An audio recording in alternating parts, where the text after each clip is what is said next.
दोस्तों, इंग्लिश में एक कहावत है, सो नियर येट सो फार। मतलब आप अपनी मंजिल के बहुत पास थे पर फिर भी बहुत दूर है।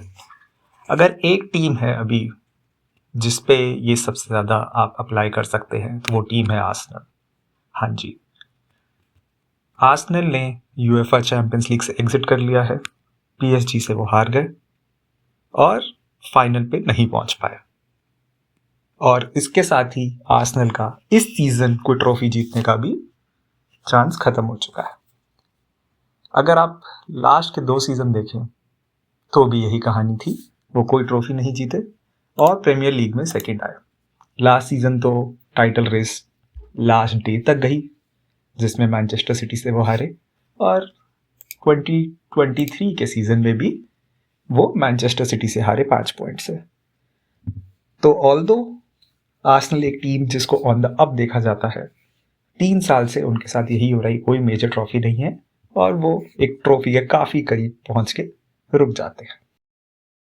और अब अगर हम मैच की बात करते हैं जो कि सेकंड लेग था सेमीफाइनल का पीएसजी के अगेंस्ट पेरिस में, तो इस मैच की भी यही कहानी थी। वो काफ़ी पास तो आए गोल मारने के, पर गोल मार नहीं पाए ज़्यादा। उन्होंने शुरुआत करी, पहले 20 मिनट एकदम हंग्री पैक ऑफ वुल्व्स की तरह। पहला चांस 2 ही सेकंड मिनट में आ गया था। डेक्लेन राइस के पास एक अच्छा हेडर का चांस आया जो उन्होंने मिस कर दिया। अगर रियल मैड्रिड वाले डेक्लेन राइस होते तो पक्का वो बॉल नेट के अंदर ही जानी थी। फिर आया पार्टी की मजबूत बाजुओं का दम, जिससे उन्होंने लॉन्ग थ्रोज करी। ये एक काफ़ी अच्छा एडिशन देखने को मिला एक्चुअली गेम में, आर्सेनल के जो फर्स्ट लेग में मिसिंग था। और इस बार जो भी थ्रो इन्स आ रही थी कॉर्नर फ्लैग के पास से, वो सारी थॉमस पार्टी ले रहे थे और काफ़ी अच्छी ले रहे थे एक्चुअली। पीएसजी के बॉक्स में काफ़ी खलबली मचाने में सफलता मिली थी आर्सेनल को। और यही 4th मिनट में हुआ था जब उन्होंने एक लॉन्ग थ्रो करी जिसको मार्टिनेली ने मारा और डोनारूमा ने बचा लिया। कल की जो पहली 10 मिनट की परफॉर्मेंस थी डोनारूमा की, उसको देख के मुझे एक एड याद आ रहा है कि आर्सेनल ने बाकी सबको तो उड़ा दिया पर डोनारूमा बचे रह गए। और उन्होंने पहले 10 मिनट में 3 सेव करी, और आई थिंक जो उन्होंने 3rd सेव करी 8th मिनट में ऑडेगार्ड से, क्या सेव थी वो। अगर उस टाइम पे वो गोल चला जाता तो पूरा तख्ता पलट हो जाता, एग्रीगेट स्कोर हो जाता 1-1 और फिर वो किसी का भी गेम बन जाता। पर मैच में दाद देनी होगी पीएसजी की भी, और पीएसजी से ज़्यादा मैं कहूँगा उनके कोच लुइस एनरिके की, कि उन्होंने पीएसजी को सिर्फ एक ब्लंट अटैकिंग साइड नहीं बनाया। अगर आप जाके पीछे देखेंगे रियल मैड्रिड के साथ जो गेम हुआ आर्सेनल का, उसमें रियल मैड्रिड एक टीम नहीं बट इंडिविजुअल्स दिखे थे। एम्बापे, विनीशियस, बेलिंगम बड़े नाम है, बट साथ में खेलने का एक अलग तरीका होता है जो इस पीएसजी टीम ने करा। और पीएसजी कितना टीम की तरह काम कर रही थी ये आप उनकी डिफेंडिंग से देख सकते हैं। उन्हें अपनी स्ट्रेंथ पता थी, आर्सेनल के अगेंस्ट डिफेंड करो, ब्रेक लो, एंड क्या फास्ट ब्रेक्स करी हैं उन्होंने। मज़ा आ गया देख के, मतलब इतनी बढ़िया ब्रेक करी है। ब्रैडली बाकोला, देजुरे दुए जो भागे हैं वो मज़ा आ गया। और 17th मिनट में पोस्ट हिट करी उन्होंने, गोल नहीं हुआ, पोस्ट हिट करी, which was a very big red flag. And जो मैं डिफेंडिंग की बात कर रहा था, आप जाके मैच देखिए साका पे कैसे उन्होंने डबल टीम, ट्रिपल टीम करा है। नूनो मेंडेस अकेले नहीं संभाल पाते साका को, वो दिख रहा था। तो मिडफील्ड से वितीनिया आते थे सपोर्ट करने के लिए, विंगर पीछे आते थे सपोर्ट करने के लिए। बहुत अच्छी डिफेंडिंग करी है उन्होंने। और एक डिबेट चलती रहेगी सोशल मीडिया पे, did the best team make it through. Best team वो होती है जो ज़्यादा गोल्स मारती है। पीएसजी ने 2 लेग्स में ज़्यादा गोल्स मारे तो बेस्ट टीम वही थे। तो इस पर आप कितनी भी डिबेट कर सकते हैं, उसका कोई फायदा नहीं है। और थोड़ी सी वीकनेसेस आर्सेनल के डिफेंस में भी दिखी, स्पेशली सलीबा से। सलीबा ने अब 2 मैच में एरर्स करी हैं। रियल मैड्रिड के मैच में भी एक एरर की थी, इतनी कॉस्टली नहीं थी। यहाँ पे एरर करी, वो भी कॉस्टली नहीं पड़ी। शॉर्ट पास कर दिया था उन्होंने किवियर को, बट वो राया ने बचा लिया। देजुरे दुए ने इतनी अच्छी फिनिश नहीं करी, बट वो इतनी कॉस्टली नहीं पड़ी। पर 27वें मिनट में गोल आ गया। राइस से बॉल पिंच कर ली गई, उन्होंने फाउल करा और रिजल्टिंग फ्री किक से फाबियन रुइज ने बहुत ही खूबसूरत टॉप कॉर्नर में गोल मारा। मतलब आप उस गोल को रैंक करना हो तो आप जो राइस की फ्री किक्स थी रियल मैड्रिड के अगेंस्ट उसके एट पार रैंक कर सकते। बहुत प्यारी फिनिश थी। थोड़ा सा डिफ्लेक्शन लगा होगा सलीबा से, बट कोई फर्क नहीं पड़ता, नहीं भी लगता डिफ्लेक्शन तो बॉल अंदर ही जा रही थी। और एक और वीकनेस जो कल दिखी आर्सेनल के गेम में वो थे माइल्स लुइस केली। आई थिंक पूरे सीजन में उन्होंने जैसा खेला है एक या दो बार ही आप ये बात कह सकते हैं कि उनके गेम में वीकनेस दिखी। फिजिकली वो बहुत स्ट्रांग है और कल वो अपनी फिजिकलिटी काफ़ी यूज़ करना चाह रहे थे, बट काफ़ी बार आउट मसल हुए और 30वें मिनट में उनसे एरर हुई और फिर बारकोला निकल पड़े अपनी बाइक पे। पर राइस वापस आए। आई थिंक राइस उस टाइम पे आप देख सकते थे बहुत उत्तेजित थे कि मेरी वजह से गोल पड़ा है, तो वापस आए। उन्होंने काफ़ी अच्छा टैकल किया, बचाया।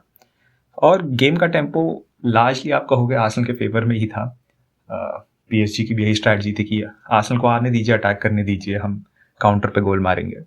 और आर्सेनल काफ़ी अलग अलग टैक्टिक लगाई। सेकेंड हाफ में वो ऑलमोस्ट रूट वन फुटबॉल जिसको कहते हैं डायरेक्ट फुटबॉल पे शिफ्ट हो गए थे। आगे मेरिनो थे, उनके पास हमेशा राइस होते थे नॉकडाउन्स के लिए और काफ़ी अच्छी वो कॉम्बिनेशन रहा। बट पीएसजी उस चीज़ के लिए रेडी थी काफ़ी हद तक, तो वो काफ़ी अच्छे तक कंटेन कर पाए। और जैसा कि स्टार्टिंग में वो था डोनारुमा, मैं कहूँगा फर्स्ट लेग डोनारुमा ने जिताया था। हाँ, डेम्बेले ने गोल मारा था बट जिताया डोनारुमा था। और फिर 64th मिनट के आसपास उन्होंने एक सेव करी थी साका से, जो फिर से दिखाया था कि एक कीपर कितना इंपॉर्टेंट होता है एक टीम के लिए। टॉप कॉर्नर शॉट लिया था साका ने, one of the very few times during the match जब उनको मौका मिला था, जो थोड़ी सी फ्री हुए थे, 2 यार्ड की जगह मिली, अंदर कट इन करके टॉप कॉर्नर कर्ल किया और फिर डोनारुमा ने सेव कर लिया। और आपको स्टेज पे लग गया था कि आज डोनारुमा जिस फॉर्म में है गोल नहीं जाने देंगे। और ऐसी चीज़ों से सामने वाली टीम आर्सेनल का भी मोराल नीचे होता है और यही हुआ। डोनारुमा की सेव हुई, अगला कॉर्नर आया, कॉर्नर क्लियर हुआ, ब्रेक पे गए और एक पेनल्टी दे दी गई। काफ़ी अनफॉर्चुनेट पेनल्टी थी। वीआर ने ऑलमोस्ट 2-3 मिनट बाद पेनल्टी दी। हाँ, लुइस केली के हाथ में बॉल लगी थी, जैसे मैंने कहा कि उनका गेम अच्छा नहीं जा रहा था, पर अगर आप देखेंगे अननेचुरल पोजीशन नहीं थी। आई थिंक उस टाइम तक आर्सेनल टायर आउट भी होना स्टार्ट हो गई थी, जितना हाई इंटेंसिटी गेम उन्होंने उस पॉइंट तक खेला था। बट पेनल्टी राया ने सेव कर ली, जॉर्गिनियो टाइप पेनल्टी थी और शायद ये गेम ऐसे ही चल रहा कि लास्ट टाइम साका को पेनल्टी मिली थी वो नहीं मार पाए, इस बार पीएसजी को मिली, वितीनिया नहीं मार पाए, बट रायन ने अच्छा सेव किया फिर भी। और वहाँ से थोड़ी सी एक उम्मीद जगी होगी, एक कॉन्फिडेंस बूस्टर बिल्कुल होता है पेनल्टी बचती है तो। पर वो भी जब सब साफ हो गया जब हकीमी ने अपना गोल मारा। और हकीमी का आई वुड से कि मैच थोड़ा डिफिकल्ट रहा। मार्टिनेली ने उनको काफ़ी भगाया, काफ़ी ट्रिकरी दिखाई, बट अगेन जैसे मैंने कहा कोई ना कोई उनको सपोर्ट करने ज़रूर आता था मिडफील्ड से, जिससे 1-on-1 सिचुएशन ना हो। ये एक फीचर था गेम का जिसकी वजह से काफ़ी अच्छी तरीके से न्यूट्रलाइज कर पाए मार्टिनेली और साका को। और उसके बाद फिर भी आया साका का गोल, अच्छा गोल था, डिजर्व्ड गोल था, जितनी मेहनत करी थी आर्सेनल ने, बट शायद टू लिटिल टू लेट वाली बात हो गई थी। और उसके ठीक 5 मिनट बाद एक चांस बना था, अगर वो शायद जाता नेट में, और ये शायद हमेशा शायद ही रह जाता है कि क्या होता, बट हाँ, कैलिफियोरी ने अच्छी बॉल डाली। साका एक्सपेक्ट नहीं कर रहे थे कि उन तक पहुंचेगी, उन तक पहुंची और तकरीबन 7-8 यार्ड से साका के पैर से लग के गोल के ऊपर चली गई। अगर 80th मिनट में 2-2 हो जाता और सिर्फ एक गोल मारना होता एक्स्ट्रा टाइम के लिए, तो शायद और ज़्यादा एनर्जी आती और आर्सेनल ले जाती गेम को। पर इफ बट शायद ये कभी ख़त्म नहीं होते। एंड ऑफ द मैटर ये है कि पीएसजी फाइनल में इंटर मिलान के अगेंस्ट, इंटर मिलान जो बहुत ही एक गेम ऑफ द एजेस कहा जाएगा उसे खेल के आ रही है बार्सिलोना के अगेंस्ट, वो भी पम्प्ड अप हो गया। पीएसजी के फेवर में ये बात है, वो ऑलरेडी लीग 1 जीत चुके हैं, तो वो पूरा ध्यान अपना लगा सकते हैं फाइनल की प्रिपरेशन पे। इंटर को अभी भी सेरिया जीतनी है, ऑल्दो वो टॉप पे हैं, पर एक एफर्ट जाएगा। और आर्सेनल के लिए अब 3 गेम हैं, अपना सीजन जितना ऑन हाई हो सकता है ऑन हाई, उनके लिए अब सेकंड पोजीशन ही है प्रीमियर लीग की, पर वो भी आसान नहीं होगी। न्यूकासल, मैनचेस्टर सिटी और चेल्सी अच्छी फॉर्म में है और उनसे वो पोजीशन लेना चाहेंगे। अगला गेम लिवरपूल के अगेंस्ट है, कहाँ उसको टाइटल डिसाइडर आउट किया जा रहा था, अब आर्सेनल गार्ड ऑफ ऑनर देगी, जिसमें कोई बुरी बात नहीं। ये सारी चीज़ें ही अच्छे प्लेयर्स के लिए मोटिवेशन की तरह सर्व करती हैं। बट हाँ, इमोशनली इस डिफीट से उभरने में टाइम लगेगा आर्सेनल को। और सबसे इंटरेस्टिंग ये रहेगा कि अगले 3 गेम में पहले वो खेलें अच्छा, सेकंड प्लेस सिक्योर करें, और फिर अब देखते हैं समर ट्रांसफर विंडो में क्या होगा। आपको ये गेम कैसा लगा कमेंट सेक्शन में ज़रूर बताइएगा। धन्यवाद।